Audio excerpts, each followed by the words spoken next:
Eu tinha 42 anos quando descobri que minha vida inteira tinha sido construída sobre uma mentira. O homem que eu chamava de pai era na verdade meu avô, e a mulher que eu conhecia como minha irmã mais velha era de fato minha mãe biológica. Naquele dia, tudo que eu acreditava sobre mim mesma desmoronou. Mas antes de contar como foi essa descoberta que mudou tudo, deixa eu te pedir uma coisa. Se você está gostando dessa história, deixa um like aqui embaixo, se inscreve no canal e comenta de qual cidade você está me assistindo. Eu adoro saber que tem gente do Brasil inteiro acompanhando essas histórias de superação. Agora vem comigo, porque o que eu vou contar vai mexer profundamente com o seu coração. Meu nome é Helena, tenho 58 anos hoje e cresci numa cidadezinha do interior de Minas Gerais chamada Santa Rita do Sapucaí. Era uma daquelas cidades pequenas onde todo mundo conhece todo mundo, onde as novidades correm mais rápido que o vento e onde os segredos de família são guardados com unhas e dentes. Minha família morava numa casa simples de 3 quartos na rua principal. Uma casa de tijolo aparente com varanda na frente e um quintal grande nos fundos cheio de árvores frutíferas. Meu pai, seu José, era mecânico e tinha uma oficina pequena ali perto. Minha mãe, Dona Terezinha, era costureira e trabalhava em casa, com aquela máquina Singer antiga, que fazia um barulho ritmado que embalava meus dias. Eu era a caçula de 3 filhos. Tinha o Fernando, meu irmão mais velho, que era 10 anos mais velho que eu, e tinha saído de casa cedo para trabalhar em São Paulo. E tinha a Cristina, minha irmã do meio, que era 16 anos mais velha que eu. Cristina sempre foi diferente do resto da família. Ela era bonita, com cabelo preto comprido e olhos castanhos expressivos, mas tinha um jeito tristonho, como se carregasse um peso que ninguém via. Quando eu era criança, ela já era uma mulher adulta e sempre me tratou com um carinho especial, diferente. Um carinho que na época eu achava que era só proteção de irmã mais velha, mas que hoje eu entendo que tinha muito mais significado. Cresci feliz, daquele jeito simples que só criança de interior conhece. Brincava na rua com os vizinhos, subia em árvore, tomava banho de mangueira no quintal. Meu pai era um homem sério, de poucas palavras, mas carinhoso do jeito dele. Me levava para a oficina aos sábados e me ensinava o nome das ferramentas, me deixava segurar a chave inglesa enquanto ele consertava os carros. Minha mãe era mais calorosa, sempre com um abraço pronto, sempre com algum doce saindo do forno. A casa cheirava a bolo de fubá e café fresco. Eram cheiros que me faziam sentir segura, amada. A Cristina morava com a gente, mas era diferente dos outros irmãos. Ela nunca casou, nunca namorou ninguém que a gente soubesse, e parecia viver numa espécie de limbo. Trabalhava na prefeitura como auxiliar administrativa, saía cedo e voltava no fim da tarde. Mas sempre que chegava em casa, vinha direto para o meu quarto, perguntava como tinha sido meu dia, me ajudava com o dever de casa. Quando eu tinha pesadelo, era ela quem vinha me acalmar, não minha mãe. Quando eu ficava doente, era ela quem passava a noite acordada do meu lado. Eu achava aquilo normal, achava que irmã mais velha era assim mesmo. Lembro de um dia específico, eu devia ter uns 7 anos, quando machucei o joelho brincando na rua. Voltei para casa chorando, com o joelho sangrando, e a Cristina estava na varanda. Quando me viu naquele estado, o rosto dela ficou branco. Os olhos se encheram de lágrimas. Ela me pegou no colo com um desespero que não fazia sentido para a gravidade do machucado. Me levou correndo para dentro. Limpou o ferimento com tanta delicadeza, soprando para não arder, sussurrando que estava tudo bem, que eu era forte. Minha mãe, que estava costurando na sala, apenas olhou e disse: Cristina, você exagera com essa menina. Vai acabar mimando demais. A Cristina não respondeu. Só continuou cuidando de mim com aquele zelo excessivo. Os anos foram passando e eu fui crescendo. Na adolescência, comecei a perceber certas coisas estranhas, mas nunca dei muita importância. A Cristina nunca saía de casa para se divertir. Nunca tinha amigas. Vivia praticamente para mim e para os meus pais. Quando eu completei 15 anos e quis fazer uma festinha, foi ela quem organizou tudo. Quem fez o bolo, quem decorou a casa. Meus pais ajudaram, claro, mas a empolgação dela era diferente. Era como se fosse a festa da própria filha. Também comecei a notar que minha mãe e a Cristina Tinham uma relação estranha. Não brigavam, mas havia uma tensão no ar quando ficavam sozinhas. Minha mãe tratava a Cristina com uma frieza que não usava com o Fernando nem comigo, e a Cristina aceitava aquilo com uma resignação que me incomodava. Uma vez perguntei para minha mãe por que ela era mais dura com a Cristina. Ela ficou incomodada com a pergunta e disse: "Cada filho é de um jeito, Helena. A Cristina entende." Não perguntei mais, mas aquilo ficou martelando na minha cabeça. Quando terminei o ensino médio, decidi que queria estudar enfermagem. Não tinha faculdade na cidade, então precisava ir para a cidade vizinha, Pouso Alegre. Significava pegar ônibus todo dia, sair cedo, voltar tarde. Meu pai ficou preocupado com os custos, mas foi a Cristina quem disse que me ajudaria a pagar. Ela tinha economias, disse. Dinheiro. Guardado que não estava usando para nada. Meus pais tentaram recusar, mas ela insistiu tanto que acabaram aceitando. Comecei a faculdade aos 19 anos, e a Cristina bancou metade das mensalidades durante os 4 anos do curso. Foi durante a faculdade que conheci o Roberto, meu futuro marido. Ele era de Pouso Alegre, estudava administração, e a gente se conheceu numa festa de confraternização entre cursos. Era um rapaz bonito, alto, de sorriso fácil, e me conquistou com conversas sobre sonhos e planos futuros. Namoramos 2 anos e ficamos noivos.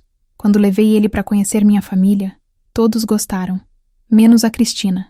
Ela foi educada, mas eu percebi uma tristeza nos olhos dela, como se estivesse perdendo algo. Na noite daquele dia, depois que o Roberto foi embora, a Cristina veio no meu quarto, sentou na beira da cama e segurou minha mão. "Helena, você tem certeza que ele é o homem certo para você?" perguntou, com uma voz carregada de preocupação. Eu ri e disse que tinha certeza, que o Roberto era maravilhoso. Ela apertou minha mão e disse: "Você merece ser muito feliz, minha menina. Muito feliz. Mas se um dia precisar de mim, por qualquer coisa, eu estarei aqui. Sempre."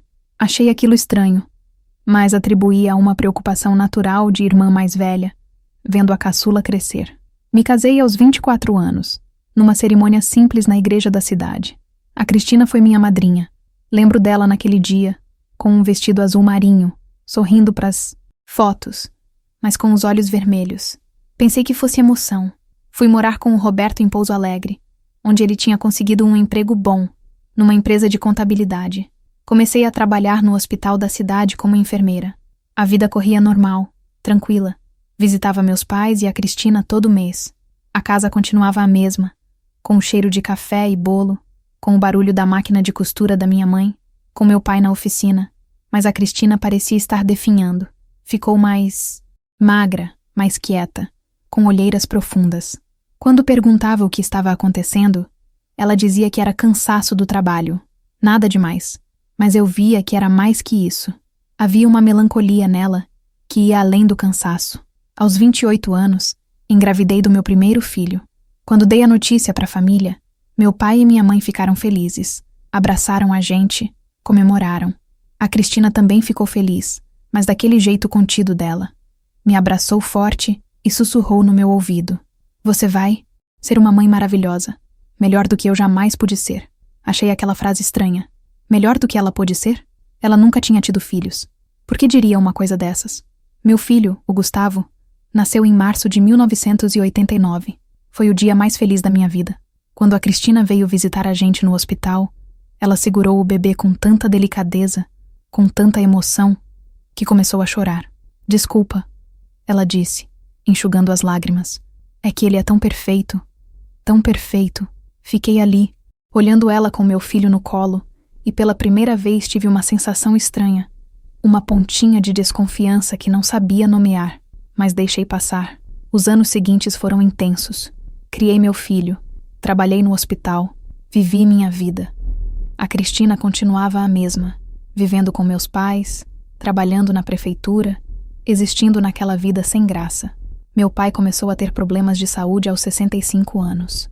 Pressão alta, diabetes, o coração fraco. Ficou mais devagar, mais frágil. Minha mãe também envelheceu rápido, como se o peso dos anos tivesse caído de uma vez. Foi num domingo de julho de 2009. Eu tinha 42 anos, que tudo mudou. Recebi uma ligação da Cristina de manhã cedo. A voz dela estava embargada. "Helena, Você pode vir aqui em casa hoje? É importante. Perguntei se estava tudo bem, se era algo com nossos pais. Ela disse que eles estavam bem, mas que precisava falar comigo com urgência. Peguei o carro e fui. Quando cheguei, a casa estava quieta. Minha mãe tinha ido passar o fim de semana na casa de uma prima. Meu pai estava na oficina mesmo sendo domingo. Ele sempre ia lá ficar mexendo em alguma coisa. A Cristina estava sozinha, sentada na mesa da cozinha, com uma caixa de sapatos velha na frente dela. Quando me viu, os olhos dela estavam vermelhos de tanto chorar. Senta, Helena, ela disse com a voz trêmula. Preciso te contar uma coisa que deveria ter contado há muito tempo. Sentei, com o coração começando a bater mais rápido. O que... É, Cris. Você está me assustando. Ela respirou fundo, abriu a caixa de sapatos e tirou de dentro vários papéis antigos, fotos amareladas, uma certidão de nascimento. Empurrou a certidão para mim. Lê isso, ela disse. Peguei o papel com as mãos tremendo e li. Era minha certidão de nascimento, mas tinha algo errado, muito errado. O nome da mãe não era Terezinha, era Cristina, e a data de nascimento dela estava errada também na minha memória. Ela não tinha 16 anos a mais que eu. Ela tinha me tido aos 16 anos de idade. Olhei para ela sem entender, sem conseguir processar o que estava vendo. O quê? Isso não faz sentido. Deve ser um erro. A Cristina começou a chorar copiosamente. Não é erro, Helena. Eu sou sua mãe biológica. E o homem que você chama de pai é na verdade seu avô. A mulher que você chama de mãe é sua avó. Eles criaram você como filha deles para esconder o escândalo, para proteger a reputação da família. O mundo girou.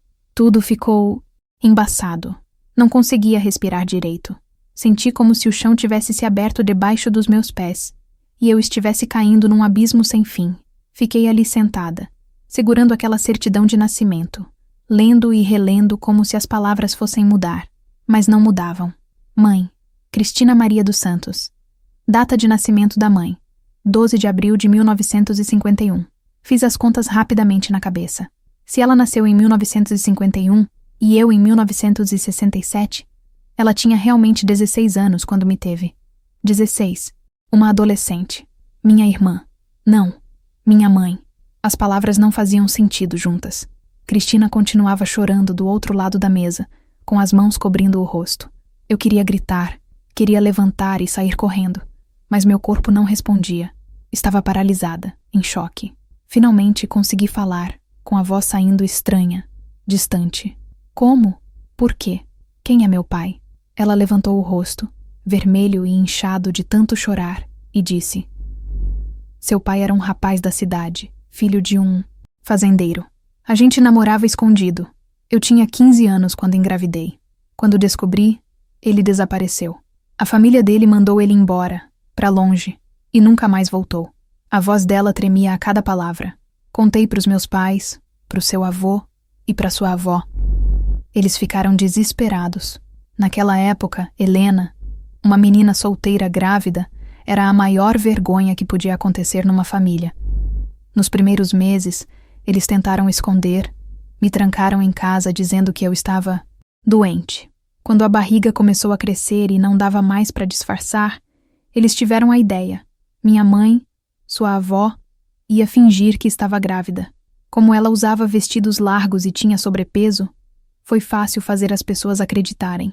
E eu fui mandada para casa de uma tia no interior de São Paulo, para ter você longe dos olhares da cidade.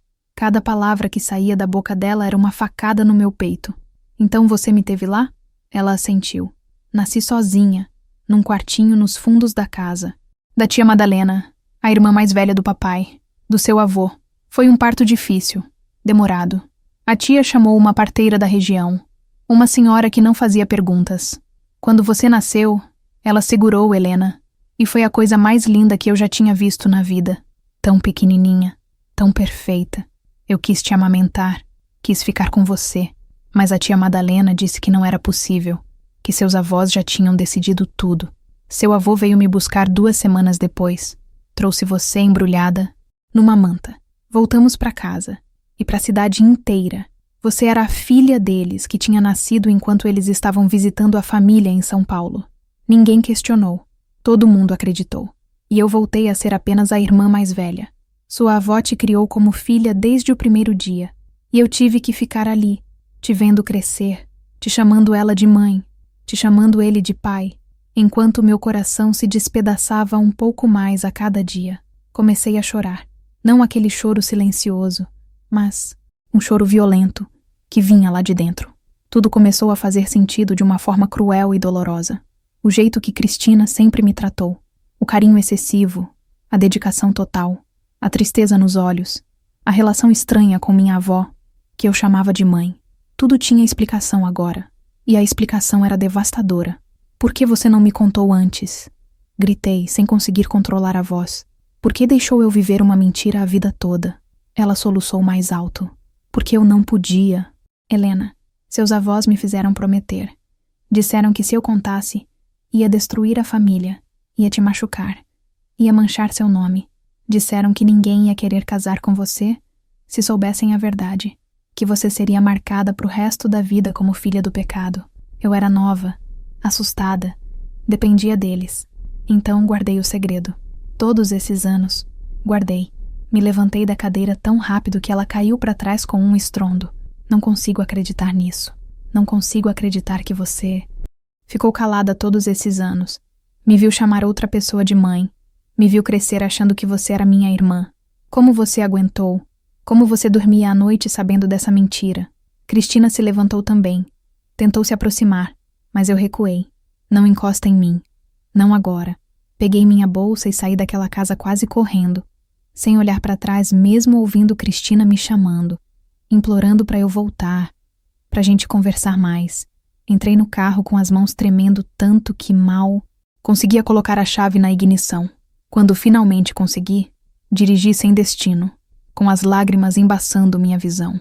Não sei quanto tempo fiquei rodando pela cidade, pelas estradas ao redor, tentando processar tudo que tinha acabado de descobrir. Quando finalmente me acalmei o suficiente para pensar, parei o carro num acostamento deserto. Fiquei ali, com a cabeça apoiada no volante, tentando organizar os pensamentos. Minha vida inteira era uma mentira. Meus pais não eram meus pais. Minha irmã era minha mãe, e meus avós tinham orquestrado tudo isso, me criado numa farsa para proteger a reputação da família. Quem mais sabia? O Fernando, meu irmão. Sabia? E as outras pessoas da família? Quantas pessoas estavam envolvidas nessa mentira? Voltei para casa em Pouso Alegre já de noite. Roberto estava preocupado. Tinha tentado ligar várias vezes. Helena, onde você estava? A Cristina ligou aqui desesperada, dizendo que você tinha saído perturbada. O que aconteceu? Olhei para ele, pro homem com quem eu dividia minha vida há quase 20 anos, e não consegui falar. Comecei a chorar de novo, e ele me abraçou sem entender, deixando eu desabar nos braços dele. Quando me acalmei, contei tudo. Cada palavra que a Cristina tinha dito, cada detalhe daquela revelação horrível. Roberto ficou em choque, igual eu, mas ele reagiu com raiva. Como eles puderam fazer isso com você? Como puderam mentir por tanto tempo? Você tem que confrontá-los, Helena. Tem que ouvir a versão deles também. Eu sabia que ele tinha razão, mas não estava pronta. Não naquela noite. Passei os dias seguintes num estado de torpor. Ia trabalhar no hospital, fazia meus plantões, mas estava no automático. As outras enfermeiras perceberam que algo estava errado, mas eu dizia que era só cansaço. Em casa, mal conversava com Roberto. Mal prestava atenção no Gustavo, que já estava com 20 anos e cursando engenharia. Ele notou minha mudança e perguntou se estava tudo bem. Falei que sim, mas ele não acreditou. Cristina tentou me ligar todos os dias. Deixava recados na secretária eletrônica, desesperada, pedindo pra gente conversar, dizendo que tinha mais coisas que eu precisava saber. Eu não atendia. Não estava pronta para ouvir mais nada. Meus avós, ou melhor, as pessoas que eu sempre chamei de pai e mãe, também ligaram algumas vezes. Meu avô com aquela voz grossa, perguntando se eu estava bem, se a Cristina tinha me dito alguma coisa. A hipocrisia. Daquilo me revirava o estômago. Foi no 5º dia depois da revelação que decidi ir até a casa deles. Não avisei. Simplesmente peguei o carro e fui. Era uma quinta-feira de tarde, por volta das 3 horas. Cheguei e a casa estava com todas as janelas abertas, a cortina da sala balançando com o vento. Entrei pelo portão sem bater. Minha avó estava na sala costurando como sempre. Quando me viu, a agulha caiu da mão dela. Helena, você veio? A voz dela saiu trêmula, assustada. Meu avô apareceu da cozinha, com uma caneca de café na mão, e quando me viu, ficou pálido. A Cristina contou, falei, sem rodeios. Contou tudo. E agora eu quero ouvir de vocês. Quero saber por que mentiram pra mim a vida inteira. Por que me roubaram o direito de saber quem eu realmente sou. Minha avó começou a chorar baixinho, levando as mãos ao peito. Meu avô colocou a caneca na mesa e sentou pesadamente na cadeira. Helena, não foi pra te machucar. Foi pra te proteger. Me proteger de quê? Gritei, sentindo a raiva finalmente vindo à tona. De saber a verdade? De conhecer minha própria mãe? Vocês me roubaram isso. Roubaram dela também. Cristina viveu todos esses anos como uma sombra, sem poder assumir que era minha mãe, sem poder me criar, sem poder me amar abertamente. E vocês acham que fizeram certo? Meu avô levantou a voz também. Você não entende como era naquela época. Uma menina grávida aos 15 anos era o fim. Ninguém ia respeitar ela. Ninguém ia respeitar você. Ia ser apontada na rua, excluída, marcada pro resto da vida. A gente fez o que achamos melhor. Melhor pra quem? Perguntei com a voz cortante. Pra vocês? Pra reputação da família? Porque certamente não foi melhor pra mim nem pra Cristina. Minha avó se levantou, tentou se aproximar. A gente te amou, Helena. Te criamos com todo carinho. Te demos tudo o que podíamos. Isso não é mentira. Recuei quando ela estendeu a mão. Mas foi tudo baseado numa farsa. Como eu posso confiar em qualquer coisa que vocês dizem agora? Meu avô suspirou fundo. Ele parecia ter envelhecido 10 anos naqueles minutos. O que você quer de nós, Helena? O que a gente pode fazer para consertar? Olhei para ele, para aquele homem que eu tinha chamado de pai por 42 anos, e senti uma mistura confusa de amor, raiva, mágoa, traição. Quero a verdade, toda ela. Quero saber tudo o que vocês esconderam de mim. E quero saber quem mais sabe dessa mentira. O Fernando sabe? Eles trocaram olhares. Minha avó respondeu, com a voz baixa. O Fernando sabe. Sempre soube. Ele tinha 10 anos quando você nasceu. Era velho o suficiente para entender. Fizemos ele prometer nunca contar. Aquilo foi outra facada. Meu irmão também tinha mentido para mim todos esses anos. Mais uma pessoa que eu confiava. Mais uma traição. E outras pessoas da família? Meu avô balançou a cabeça. Só a tia Madalena. Ela morreu faz 5 anos. Mas ninguém sabe. Sentei no sofá, exausta. Me sentia como se tivesse corrido uma maratona. Minha avó veio sentar do meu lado, mantendo uma distância segura. Helena, eu sei que você está magoada. E tem todo o direito de estar. Mas eu preciso que você saiba que eu te amei como filha desde o primeiro dia. Você foi minha menina, minha caçula, meu xodó. Isso nunca foi mentira. Olhei para ela e vi uma senhora de 74 anos, com rugas profundas, cabelos brancos, mãos trêmulas. Vi uma mulher que tinha sacrificado a verdade pelo que ela achava que era certo. Mas eu não sou sua filha, falei. E as palavras saíram mais duras do que eu pretendia. Sou sua neta. E a Cristina não é minha irmã. É minha mãe. E por mais que vocês tenham me amado, me roubaram algo que não podem devolver. Me roubaram a chance de crescer sabendo quem eu realmente sou. Minha avó começou a soluçar. E pela primeira vez na vida, eu não senti vontade de consolá-la. Apenas me levantei e fui embora, deixando os dois ali na sala, carregando o peso do segredo que finalmente tinha sido revelado. Caminho de volta para Pouso Alegre. Liguei pro Fernando. Ele atendeu na segunda chamada. Helena, oi, como você está? Você sabe, não sabe? Perguntei direto. Sabe da Cristina? Que ela é minha mãe. Houve um silêncio longo do outro lado. Depois, ele suspirou. Eu sei. Sempre soube. Desculpa, Helena. Eles me fizeram prometer quando eu era criança. Desliguei na cara dele. Não estava pronta para ouvir desculpas. Quando cheguei em casa, Roberto estava me esperando. Ele me abraçou forte e perguntou como tinha sido. Contei tudo. Ele me ouviu em silêncio, segurando minha mão. Quando terminei, ele disse: O que você quer fazer agora? Essa era a pergunta que eu não sabia responder. O que eu queria? Perdoar? Esquecer? Seguir em frente como se nada tivesse acontecido? Nenhuma dessas opções parecia possível. Não sei, Roberto. Só sei que nada vai ser como antes. E eu estava certa, porque a partir daquele dia, tudo mudou. e as coisas ainda iam piorar antes de começarem a melhorar. As semanas seguintes foram as mais difíceis da minha vida. Eu continuava indo trabalhar, cumprindo meus plantões no hospital, mas era como se estivesse vivendo no piloto automático. Atendia os pacientes, aplicava medicações, fazia curativos, mas minha cabeça estava sempre longe, repassando tudo o que tinha descoberto. As outras enfermeiras começaram a comentar entre si que eu estava diferente. A Márcia, uma colega com quem eu trabalhava há anos, me puxou de lado um dia e perguntou se estava tudo bem em casa. Falei que sim, mas ela não acreditou. Se precisar conversar, estou aqui, ela disse, apertando meu ombro com carinho. Em casa, a situação também estava tensa. Roberto tentava me ajudar, mas não sabia como. Ele sugeria que eu procurasse um psicólogo, que conversasse com alguém profissional para processar tudo aquilo. Eu resistia. Achava que conseguiria lidar sozinha, que era só questão de tempo até as coisas voltarem ao normal. Mas o normal não. Voltava. Pelo contrário, a cada dia que passava, eu me sentia mais perdida, mais raivosa, mais confusa sobre quem eu realmente era. O Gustavo percebeu que algo estava errado. Uma noite, ele veio conversar comigo enquanto eu lavava a louça do jantar. Mãe, o que está acontecendo? Você está estranha faz semanas. É alguma coisa comigo? Fiz algo errado? O coração apertou. Meu filho estava se culpando pela minha tristeza. Não, meu amor. Não é nada com você. É uma coisa de família. Complicada. Ele insistiu. Posso ajudar? Olhei para ele, para aquele rapaz de 20 anos que eu tinha criado, e pensei se deveria contar. Decidi que não. Não queria envolvê-lo naquela bagunça. É coisa de adulto, Gustavo. Vai passar.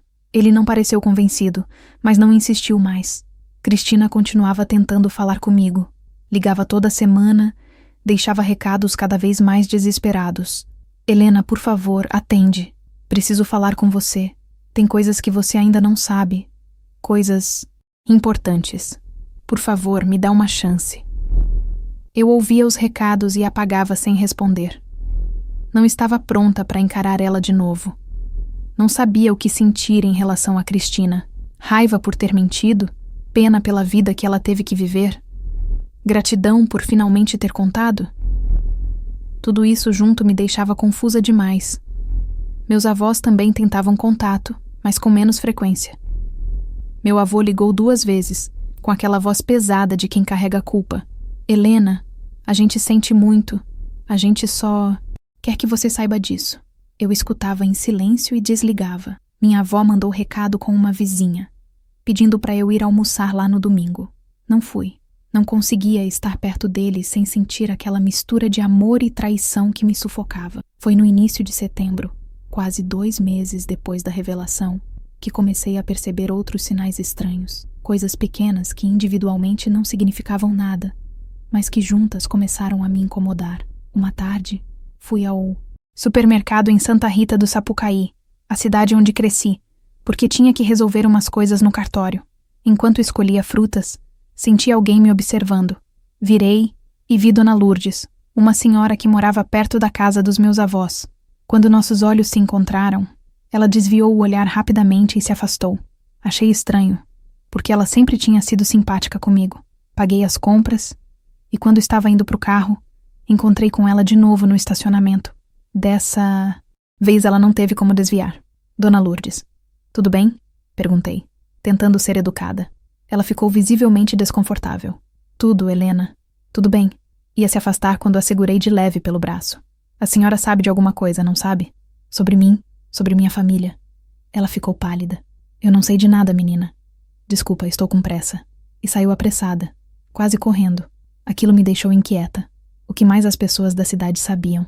Será que o segredo não era tão bem guardado quanto meus avós achavam? Comecei a reparar em outros detalhes. Quando passava pela rua, algumas pessoas mais velhas me olhavam de um jeito diferente, com uma mistura de pena e curiosidade. Algumas desviavam o olhar quando eu acenava. Outras sorriam de volta, mas com um sorriso que parecia esconder algo. Decidi testar minha teoria. Fui até a casa de Dona Marieta, uma amiga antiga da minha avó que sempre foi muito falante. Bati na porta e ela abriu com um sorriso que logo ficou meio forçado. Helena, que surpresa! Entra, entra. Entrei e recusei o café que ela ofereceu. Dona Marieta, posso fazer uma pergunta direta? Ela ficou tensa. Claro, minha filha. A senhora sabia que a Cristina é minha mãe? Que meus avós me criaram como filha para esconder que ela tinha engravidado adolescente? O silêncio que se seguiu foi pesado. Dona Marieta sentou devagar na cadeira, passando a mão no rosto. Então você descobriu. Fiquei de pé, sentindo a raiva subir. Então a senhora sabia. Quantas outras pessoas sabem? Ela suspirou fundo. Helena, muita gente desconfiou na época. Sua avó fingiu estar grávida, mas tinha mulher aqui que percebeu que era mentira. Mulher sabe essas coisas. E quando a Cristina voltou de São Paulo com você, o jeito que ela te olhava, o jeito que ela sofria, era óbvio para quem prestava atenção. Senti meu estômago revirar. Então todo mundo sabia? A cidade inteira sabia e ninguém nunca disse nada? Dona Marieta levantou a mão. Não, todo mundo. Mas algumas pessoas desconfiavam, sim. Mas era segredo de família, Helena. Ninguém ia ficar fofocando sobre isso. Seus avós eram respeitados, sua família também. As pessoas só deixaram quieto. Saí de lá sentindo que o chão estava se abrindo embaixo dos meus pés de novo. Não era só minha família que tinha mentido. A cidade inteira tinha sido cúmplice daquela farsa. Voltei para Pouso Alegre transtornada. Contei tudo pro Roberto, que ficou tão indignado quanto eu. Eles te trataram como se fosse um escândalo que precisava ser escondido, Helena. Como se você fosse uma vergonha. Isso não é certo. Eu sabia que ele tinha razão, mas saber não tornava as coisas mais fáceis. Comecei a me questionar sobre tudo. Quantas vezes eu tinha sido olhada com pena? Quantas conversas tinham parado quando eu chegava? Quantas risadinhas nas costas eu não tinha percebido? Foi nessa época que comecei a ter problemas para dormir.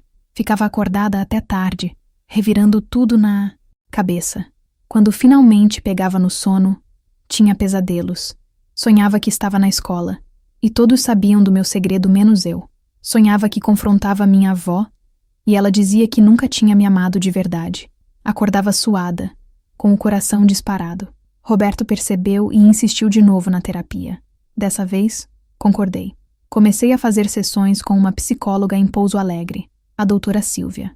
Ela era uma mulher de uns 50 anos, de fala mansa e olhar compreensivo. Nas primeiras sessões, só chorei.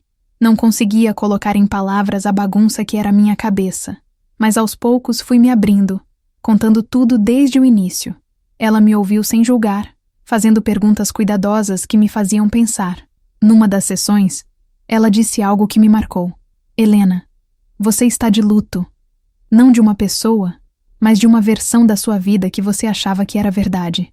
É normal sentir raiva, confusão, até vergonha. Tudo isso faz parte do processo. As sessões me ajudaram a organizar meus pensamentos, mas não tiraram a dor. Em outubro, quase 3 meses depois da revelação, Cristina apareceu na minha casa sem avisar. Foi num sábado de manhã. Roberto abriu a porta e veio me chamar. Helena, a Cristina está aqui. Diz que precisa muito falar com você. Meu primeiro instinto foi mandar ela embora, mas alguma coisa em mim, talvez a curiosidade sobre o que mais ela tinha para dizer, me fez aceitar conversar. Ela estava na sala, de pé, nervosa. Tinha emagrecido ainda mais, parecia 10 anos mais velha.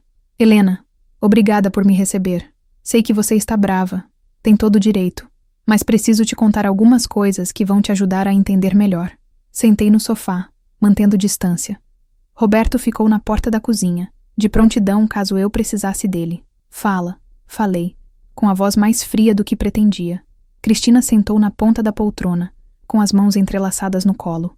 Seu pai, o pai biológico, o nome dele era André. André Ferreira. Ele era filho de um fazendeiro rico da região. A gente se conheceu numa festa junina quando eu tinha 14 anos. Ele era mais velho, tinha 19. Sei agora que era errado, que eu era nova demais, mas na época achei que era amor. A gente se via escondido, porque os pais dele nunca iam aprovar um namoro com uma menina pobre. Quando engravidei, contei pra ele. Ele ficou desesperado. Disse que o pai ia matar ele. Prometeu que ia dar um jeito, que ia assumir. Mas no dia seguinte, a família dele mandou ele embora. Dizem que foi pra São Paulo, estudar numa universidade. Nunca mais tive notícia dele. Você tentou entrar em contato? Perguntei, com a voz mais suave agora. Ela balançou a cabeça. Tentei. Mandei carta para endereço que consegui com uma prima dele, mas nunca respondeu. Acho que a família interceptou. Ou talvez ele simplesmente não quisesse saber. Ficamos em silêncio por um momento. Ele ainda está vivo? Ela encolheu os ombros. Não sei. Perdi o rastro dele. Mas tem algo que você precisa saber.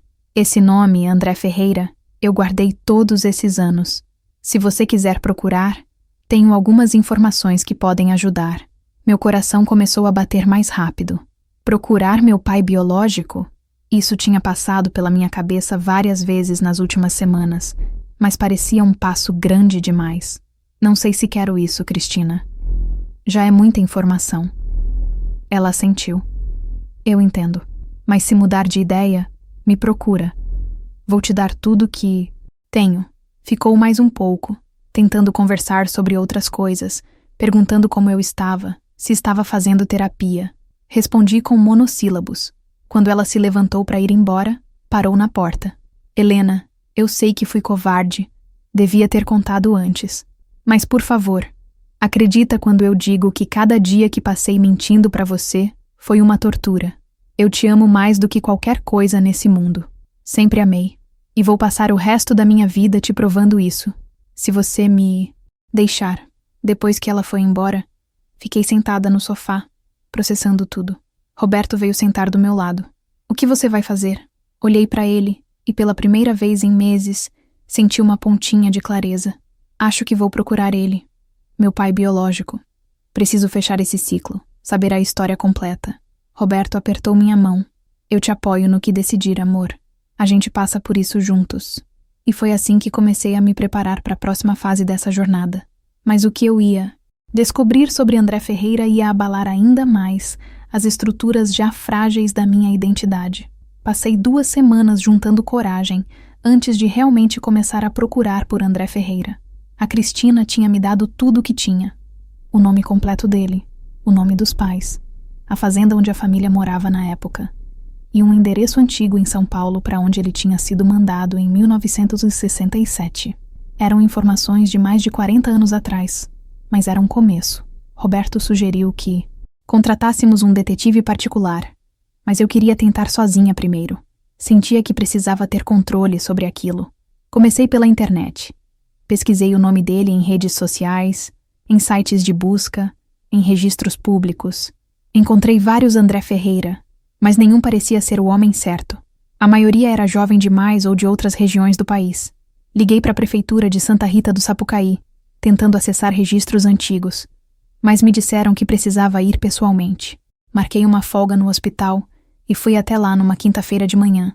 O arquivo da prefeitura era um lugar empoeirado, com caixas empilhadas até o teto e um cheiro de mofo que grudava na garganta. A funcionária que me atendeu, uma moça jovem de uns 20 e poucos anos, foi simpática, mas disse que os registros daquela época não estavam digitalizados. Teria que procurar nos arquivos físicos.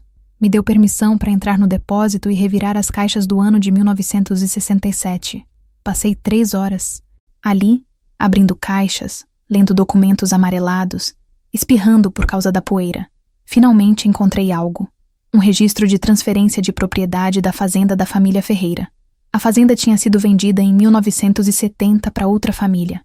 Anotei o nome dos compradores, achando que talvez eles soubessem para onde os Ferreira tinham ido.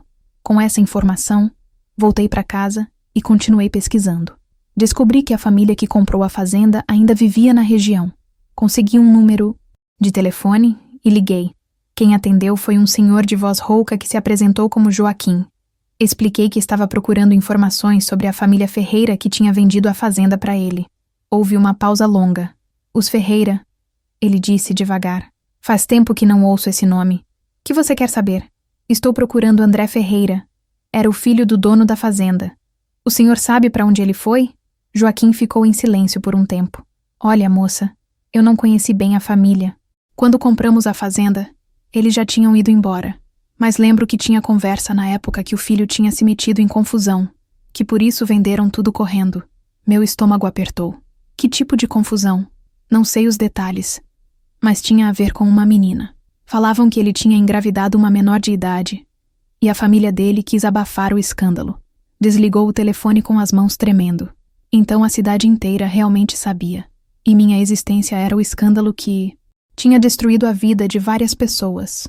Continuei procurando, agora com mais urgência. Consegui rastrear que a família Ferreira tinha se mudado para São Paulo, bairro de Pinheiros. Liguei para alguns cartórios da região, pedindo informações sobre registros de propriedade no nome deles. Finalmente, numa terça-feira à tarde, uma atendente de um cartório me ligou de volta. Encontramos um registro. José Ferreira, que seria o pai do André, comprou um apartamento em Pinheiros em 1968. Mas tem uma observação aqui. O imóvel foi vendido em 1995. Você quer o endereço mesmo assim? Sim, por favor. No fim de semana seguinte, peguei um ônibus para São Paulo. Roberto ofereceu ir comigo, mas eu disse que precisava fazer aquilo sozinha. Cheguei na capital no sábado de manhã e fui direto para o endereço que a moça do cartório tinha me dado. Era um prédio antigo, mas bem conservado em Pinheiros. Toquei o interfone de várias unidades até que alguém atendeu. Uma voz feminina, jovem. Alô? Boa tarde, desculpa incomodar. Estou procurando informações sobre uma família que morou nesse prédio nos anos 60 e 70. A família Ferreira. Você por acaso conheceu eles ou sabe de alguém que conheceu? A moça disse que não, que morava ali há apenas 3 anos. Mas sugeriu que eu falasse com o síndico, um senhor idoso que estava no prédio desde os anos 80. Consegui o número dele e liguei. O síndico, seu Valdir, concordou em conversar comigo no dia seguinte. Passei a noite num hotel barato, perto dali, mal conseguindo dormir de tão ansiosa. No domingo de manhã, encontrei com seu Valdir no saguão do prédio. Ele era um senhor de uns 75 anos, de óculos grossos e bengala. Contei para ele que estava procurando André Ferreira, que tinha morado ali com a família nos anos 60. Seu Valdir coçou a cabeça, pensativo. Ferreira. Ah, sim. Lembro deles. Família rica, meio fechada. O pai era dono de terras lá no interior. Tinha um filho, rapaz alto, cabelo preto. Mas eles não. Ficaram muito tempo aqui não. Acho que uns 10 anos, no máximo. Meu coração disparou. O senhor sabe para onde eles foram quando saíram? Ele balançou a cabeça. Não tenho certeza, mas ouvi comentário na época que tinham voltado para o interior. Minas, talvez. Ou pode ter sido outro estado. Desculpa não poder ajudar mais. Voltei para Pouso Alegre frustrada. Tinha chegado num beco sem saída. Naquela noite conversei com a doutora Silvia sobre tudo numa sessão de emergência que ela conseguiu encaixar. Ela me ouviu com atenção e então disse: Helena, por que você está tão determinada a encontrar esse homem? O que você espera conseguir? Fiquei pensando na pergunta. Quero respostas. Quero olhar no olho dele e perguntar por que ele abandonou minha mãe. Por que nunca procurou saber de mim? Quero entender. E se ele não quiser ser encontrado? Se ele recusar ver você? Não tinha pensado nisso. A possibilidade de rejeição me assustava, mas não o suficiente para desistir. Foi a Cristina quem acabou me dando a pista final. Uma tarde, ela apareceu na minha casa de novo, dessa vez com uma caixa de papéis velhos. Helena, achei isso na casa da mãe. Eram cartas e fotos que consegui esconder na época. Talvez tenha algo útil. Sentamos juntas na mesa da cozinha e reviramos tudo. Tinha fotos do André jovem, um rapaz bonito mesmo, alto, de sorriso largo. Tinha cartas de amor que ele tinha escrito para Cristina, prometendo que iam ficar juntos, que nada ia separá-los. Ler aquelas cartas me partiu o coração, porque via ali um amor jovem e ingênuo que tinha sido destruído pelas circunstâncias. No fundo da caixa, encontrei um envelope diferente. Dentro, tinha um recorte de jornal de 1998. Era uma nota social, pequena, sobre a inauguração de uma construtora em Belo Horizonte. Na foto, vários homens de terno. E lá, no canto direito, estava ele, André Ferreira, mais velho, grisalho, mas inconfundível. A legenda dizia: André Ferreira, sócio da construtora. Nova era, em momento de confraternização. Meu coração quase saiu pela boca. Cristina, você viu isso? Perguntei apontando. Ela olhou e ficou pálida. Eu tinha visto esse recorte anos atrás, mas não sabia que tinha guardado. Então ele está em Belo Horizonte. No dia seguinte já estava pesquisando a construtora Nova Era. Descobri que ainda existia, mas André não aparecia mais como sócio nos registros recentes. Liguei para a empresa, me fazendo passar por uma cliente interessada em falar. especificamente com o Sr. André Ferreira sobre um projeto antigo. A secretária foi educada, mas disse que ele tinha se aposentado há 5 anos e não trabalhava mais lá. Insisti. Disse que era uma questão pessoal importante. Ela hesitou, mas finalmente disse: Olha, não posso dar informações pessoais, mas posso passar seu contato para ele, se quiser. Se ele decidir ligar, liga. Dei meu número e desliguei sem muita esperança. 3 dias se passaram. Eu já tinha desistido de receber. Aquela ligação quando, numa quinta-feira à noite, enquanto preparava o jantar, meu celular tocou. Número desconhecido. Atendi. Alô? Uma voz masculina, grave, um pouco trêmula. Helena? Gelei. Sou eu. Quem é? O silêncio do outro lado durou uma eternidade. É André. André Ferreira. A secretária da construtora me passou seu número. Disse que você queria falar comigo sobre algo pessoal. Sentei na cadeira mais próxima, com as pernas bambas. Sim, eu... Você sabe quem eu sou? Outro silêncio. Depois, com a voz ainda mais baixa, eu sei. Sempre soube que um dia você poderia me procurar. A raiva que eu tinha segurado por meses finalmente explodiu. Sempre soube? E não fez nada? Não procurou saber de mim em 42 anos? Ele respirou fundo do outro lado. Helena, tem muita coisa que você não sabe. Muita coisa que eu gostaria de explicar. Você pode me encontrar? Pessoalmente? Meu primeiro instinto foi gritar que não. Que ele não merecia, mas a necessidade de respostas era maior. Quando e onde? Marcamos para daqui a 3 dias, num café em Belo Horizonte. Desliguei o telefone e fiquei ali, sentada, processando o que tinha acabado de acontecer. Roberto chegou da rua e me encontrou naquele estado. O que foi? Olhei para ele com os olhos cheios de lágrimas. Eu encontrei ele. E vamos nos ver. Meu pai biológico. Os 3 dias até o encontro foram os mais longos da minha vida. Não conseguia pensar em outra coisa. Ensaiei 1000 vezes o que ia dizer, o que ia perguntar. Mudei de roupa 10 vezes no dia do encontro, não sabendo o que seria apropriado. Roberto me levou até Belo Horizonte. Disse que ia esperar num café ali perto, caso eu precisasse. Entrei no lugar marcado às 3 da tarde em ponto. Era um café pequeno, aconchegante, com mesinhas de madeira e cheiro de café fresco. Procurei com os olhos e vi ele, sentado no fundo, de costas para a entrada. Mas quando virou e nossos olhos se encontraram, o mundo parou. Ele se levantou devagar, apoiando-se na mesa. Vi então que ele mancava. Caminhei até ele com as pernas tremendo. Helena, ele disse, e a voz saiu embargada. Você cresceu? Está linda.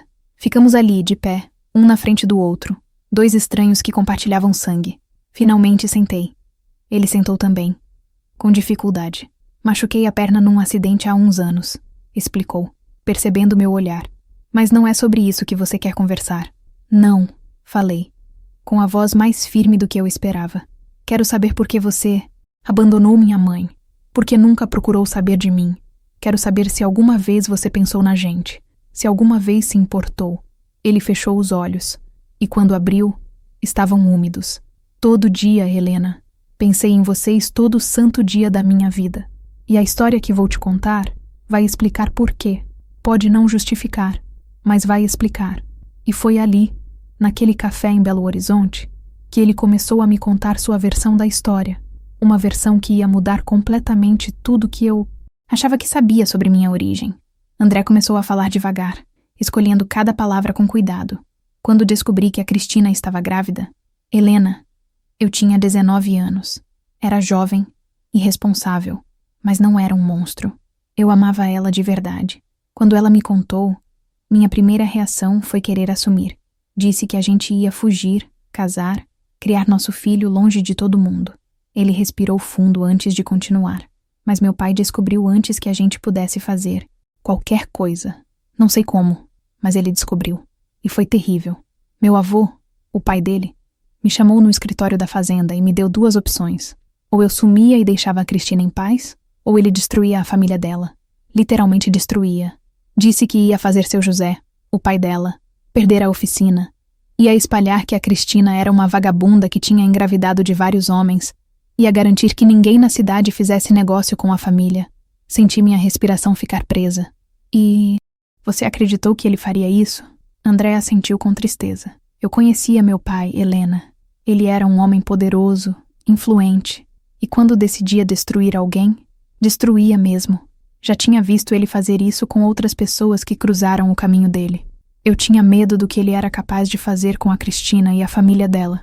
Então você escolheu ir embora, falei, sentindo a raiva voltar. Escolheu me abandonar para proteger sua própria pele. Não, ele disse, mais alto do que pretendia.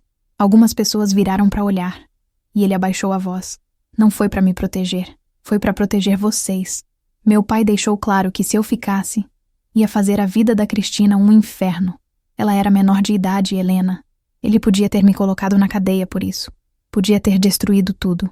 Achei que se eu fosse embora, pelo menos ela teria paz. Achei que seus avós cuidariam dela e de você. Mas você nunca voltou, sussurrei, com os olhos ardendo. Nunca tentou saber como a gente estava. Ele passou a mão no rosto e vi que estava chorando. Tentei, Helena. Juro que tentei. Quando fui mandado para São Paulo, para essa universidade que eu não queria, escrevi cartas para Cristina. Mandei mais de 20 cartas nos primeiros 6 meses. Nenhuma foi respondida. Descobri depois que meu pai interceptava tudo. Em 1969, 2 anos depois que você nasceu, juntei coragem e voltei para Santa Rita escondido. Fui até a casa da família dela. Seu avô me recebeu na porta e me disse que era para eu sumir, que já tinham resolvido tudo, que você estava bem e sendo criada como filha deles. Disse que se eu aparecesse de novo ia chamar a polícia. Meu avô disse isso? Perguntei, incrédula. Ele confirmou. Disse que não queria me ver perto da família nunca mais, que eu já tinha causado estrago suficiente. Fiquei ali, processando aquela informação. Meus avós não só tinham escondido a verdade de mim, como também tinham afastado meu pai biológico. Tinha impedido ele de ter contato comigo. E a Cristina? Você tentou falar com ela? Tentei. Fiquei na cidade 2 dias, esperando ela sair de casa. Quando finalmente consegui, ela estava diferente. Magra, triste, sem vida nos olhos. Pedi para ver você, para pelo menos saber se estava bem. Ela começou a chorar e disse que não podia, que os pais dela tinham feito ela prometer nunca mais falar comigo. Disse que você estava bem, que estava sendo bem cuidada, mas que eu precisava esquecer vocês, que era melhor assim. E você simplesmente aceitou? A raiva voltou na minha voz. Você deixou que eles decidissem por você? Ele levantou a voz de novo, com os olhos brilhando. Eu era um garoto de 21 anos, Helena. Sozinho contra 2 famílias que não queriam saber de mim. Sem dinheiro próprio porque dependia do meu pai. Sem poder legal nenhum porque vocês não tinham meu nome em nenhum documento. O que você queria que eu fizesse? Voltei para São Paulo derrotado, achando que pelo menos você estava sendo bem criada, que estava feliz. Foi a única consolação que tive. Ficamos em silêncio por um tempo. O garçom veio perguntar se queríamos pedir alguma coisa. Pedi um café, só para ter algo para fazer com as mãos. Quando ele se afastou, olhei de novo para o André. E depois? Você casou? Teve outros filhos? Seguiu sua vida como se eu não existisse? Ele balançou a cabeça lentamente. Casei, sim. Tive 2 filhos, um casal. Mas nunca esqueci você. Nunca passou um dia sem pensar como você seria, se estava bem, se era feliz. Minha esposa sabia da história. Contei tudo para ela antes de casar. Ela tentou me convencer várias vezes a te procurar. Mas eu tinha medo. Medo de estragar sua vida, de trazer problemas para você. Seus outros filhos sabem de mim? Perguntei curiosa. Sabem. Contei para eles quando ficaram adultos. Minha filha, a Beatriz, sempre quis te conhecer. Disse que tinha uma irmã por aí e queria encontrar você. Foi ela que me encorajou a atender quando a secretária passou. Seu contato. Senti algo estranho no peito. Eu tinha irmãos. Meios irmãos que queriam me conhecer. Era muita informação para processar. Por que seu pai era tão cruel? Por que ele odiava tanto a Cristina? André suspirou fundo. Meu pai era do tipo que achava que pobre tinha que ficar no lugar de pobre. A Cristina era filha de mecânico. Não tinha estudo. Não tinha dinheiro. Para ele, eu estava me rebaixando. E quando ela engravidou, foi a confirmação de tudo que ele pensava. Que ela tinha te prendido de propósito, que queria dar golpe na família. Nada que eu falasse convencia ele do contrário. E sua mãe? Ela não tentou te defender? Minha mãe era submissa ao meu pai. Não tinha voz em nada. Acho que ela tinha pena da situação, mas nunca contrariou ele. Tomei um gole do café que tinha chegado. Estava amargo, mas combinava com o momento. E agora? Perguntei. O que você quer de mim? Ele me olhou com uma intensidade que me fez desviar os olhos. Não quero nada, Helena. Só queria que você soubesse a verdade. Que soubesse que eu não te abandonei por falta de amor. Abandonei porque achei que era o melhor para você. E passei a vida inteira me arrependendo disso. Se você quiser me conhecer melhor, conhecer seus irmãos, eu adoraria. Mas se você decidir que não quer nada comigo, vou entender. Vou respeitar. Saí daquele café com a cabeça girando. Roberto estava me esperando no carro. E quando entrei, me abraçou sem fazer perguntas. Levou um tempo até eu conseguir contar tudo. Ele me ouviu em silêncio, segurando minha mão. No caminho de volta para Pouso Alegre, fiquei olhando pela janela, vendo a paisagem passar, pensando em tudo que tinha descoberto nos últimos meses. Nas semanas seguintes, continuei fazendo terapia com a doutora Silvia. Conversamos muito sobre perdão, sobre culpa, sobre como seguir em frente. Percebi que tinha estado tão focada na raiva, na sensação de traição, que não tinha parado para processar os porquês. Meus avós tinham feito o que achavam certo na época. Eram outros tempos, outras mentalidades. Isso justificava? Não, mas explicava. A Cristina tinha sido uma vítima também, forçada a abrir mão de ser mãe para que eu pudesse ter uma vida sem estigma. E André tinha sido um rapaz assustado que tomou a decisão que achou menos pior. 3 meses depois daquele encontro, liguei para Cristina. Ela atendeu no primeiro toque, com a voz ansiosa. Helena? Oi, Cris. Podemos conversar? Marcamos de nos encontrar num restaurante em Santa Rita. Quando cheguei, ela já estava lá, nervosa, mexendo nas mãos. Sentei na frente dela e pela primeira vez em meses, realmente olhei para ela. Vi uma mulher de 58 anos que tinha sacrificado a vida inteira por mim, que tinha vivido na sombra, sem poder ser quem realmente era, só para me proteger. Eu te perdoo, falei, e vi os olhos dela se encherem de lágrimas imediatamente. Não significa que não dói, não significa que está tudo bem, mas entendo por que você fez o que fez, e quero tentar construir uma relação de verdade com você, não como irmã e irmã, mas como mãe e filha. Se você quiser. Ela começou a soluçar, cobrindo o rosto com as mãos. Eu quero, Helena. Quero muito. Nos abraçamos ali mesmo, no meio do restaurante, chorando as duas, liberando anos de dor guardada. Com meus avós foi mais difícil. Demorei quase 1 ano para conseguir sentar com eles e conversar de verdade. Meu avô pediu desculpas. Disse que tinha feito o melhor que soube. Minha avó chorou. Disse que me amava como filha e que nada ia mudar isso. Perdoei eles também, eventualmente. Mas o relacionamento nunca mais foi o mesmo. Tinha uma distância agora. Uma cautela que não existia antes. Com André, construí uma amizade cautelosa. Nos encontrávamos de vez em quando, conversávamos sobre amenidades. Conheci meus meios-irmãos, a Beatriz e o Rafael. Eles me receberam de braços abertos, sem julgamento, com uma curiosidade genuína sobre minha vida. Foi estranho no começo, mas aos poucos fomos nos conhecendo. Não viramos uma família tradicional, mas encontramos nosso jeito de existir um na vida do outro. Hoje, 16 anos depois daquela descoberta que virou minha vida de cabeça para baixo, posso dizer que encontrei paz. Não foi fácil. Teve muito choro, muita terapia, muito trabalho interno. Mas aprendi que a verdade, por mais dolorosa que seja, é sempre melhor que a mentira. Aprendi que perdoar não é esquecer, mas escolher não deixar a raiva te consumir. E aprendi que família não é só sangue, mas as pessoas que escolhemos manter perto. Meus avós já faleceram. Meu avô em 2015. Minha avó 2 anos depois. Nos últimos anos deles, conseguimos recuperar um pouco da proximidade, mas sempre com aquela sombra do passado.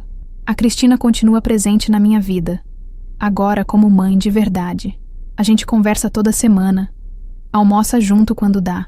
Ela conhece meu filho, meu neto que nasceu ano passado. É a avó que nunca pôde ser abertamente, mas que agora pode ser sem esconder. André faleceu no ano passado. Estava com 73 anos quando o coração dele simplesmente parou.